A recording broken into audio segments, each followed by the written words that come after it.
Hi, my name is Sabine. I'm an animal portrait artist. I'm drawing realistic animal portraits in pastels and charcoal.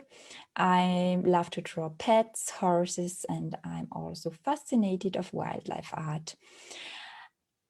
I'm also supporting anyone who wants to draw own animal portraits, who wants to try the technique of pastels, who wants to try something new, or who wants to improve their drawing techniques in pastels. Today I will show you a time-lapse video how to draw a horse eye in pastels. The real drawing time were 4 hours, and this time-lapse video will be 7 minutes long. So let's start.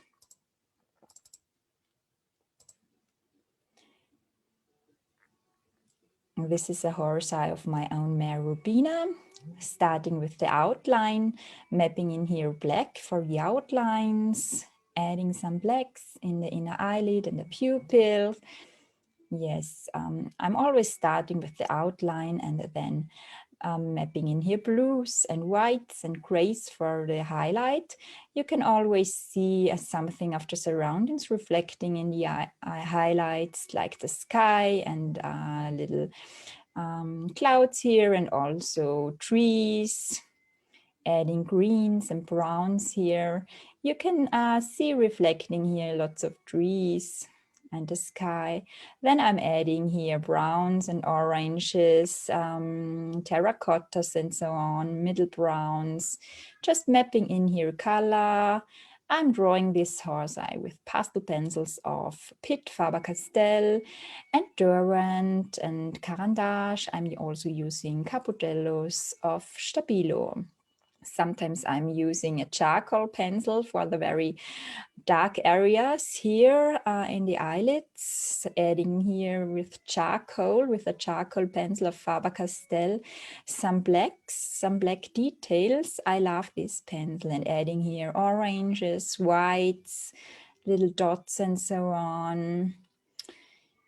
Adding here the shadows of the eyelashes. You can also see here shadows of the eyelashes in the eyes. So again, I'm drawing here the upper eyelid around the eye with blues and grays, just mapping in here the base layers, always blending them good. Eyelashes, you can see here the next one.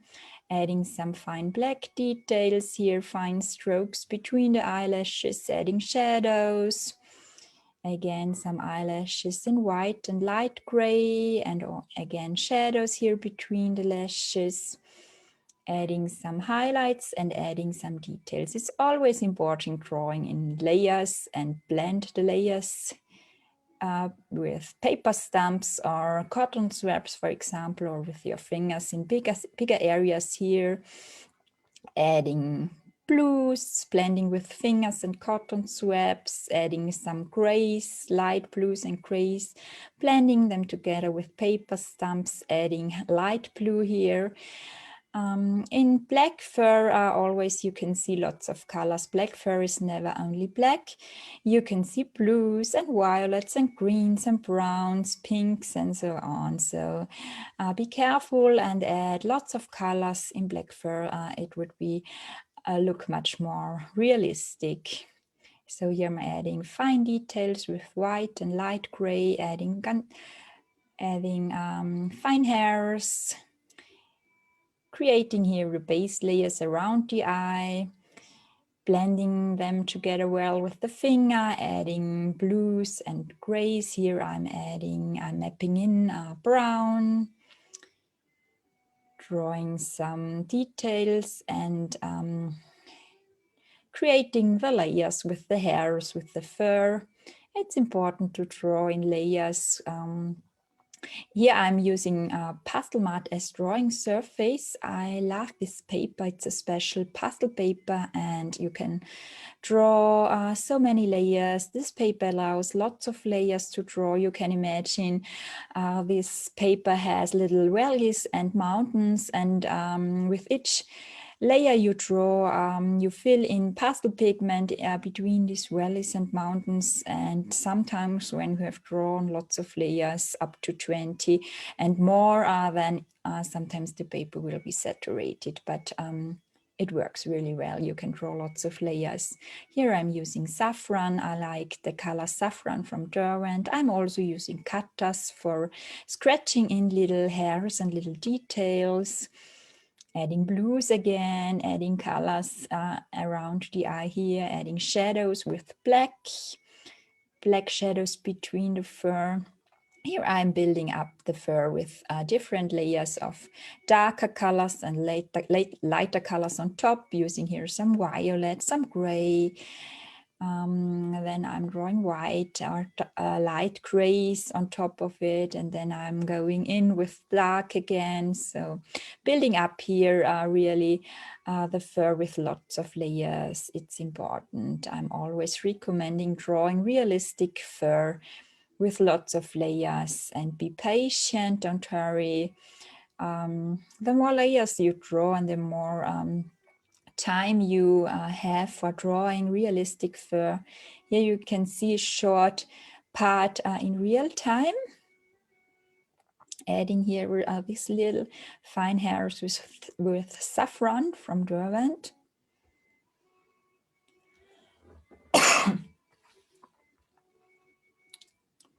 It's a little part in real time here. So it's I will recommend you don't hurry, don't hustle, and be patient for drawing fur. Stroke by stroke, I always use less pressure, and I keep my pencils sharp. For sharpening, I'm using normal metallic sharpeners, the double one, or a sandpaper. For fine hair, it's important that you have a sharp point on your pencils. So I'm adding here these fine hairs. Here I have a little part in real time, but I think it's good for you to see also how I'm drawing this in real time. So time lapse again, adding white hairs here on top, adding highlights, little fine strokes, fine dots, also in black again. Adding some black shadows between the lighter hairs. I'm here most times using the Pitt because they were harder. I like the harder lead of the Pitts for drawing fine details. Adding again with light gray highlights and lighter hairs here around the eye. And the whiskers to the end and eyelashes. Some details to the end. And yes, if you're interested in drawing your own animal portraits, I have a free webinar on the 27th of May for you. Perhaps you will join.